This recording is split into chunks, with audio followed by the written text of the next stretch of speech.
ये जमीन मुसलमानों की है। यह जमीन हिंदुओं की थी, है और रहेगी। बस बस बंद करिए। आज से ये पूरी जमीन हमारी हुई। आप कौन है जनाब? वक्फ बोर्ड। आज से इस पूरे गांव पे हम अपना दावा ठोकते हैं। हम दोनों एक है, आखिर हमारा ही कब्जा हुआ।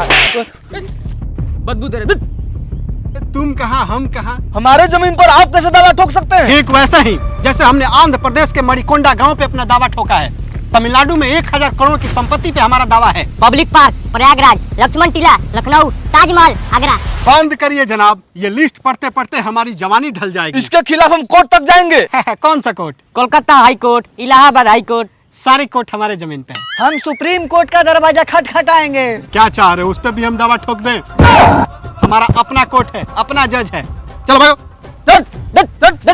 हमारे हिंदुस्तान में ऐसे बोर्ड की क्या आवश्यकता है? सरकार को ऐसे बोर्ड शोर्ट को हटा देना चाहिए।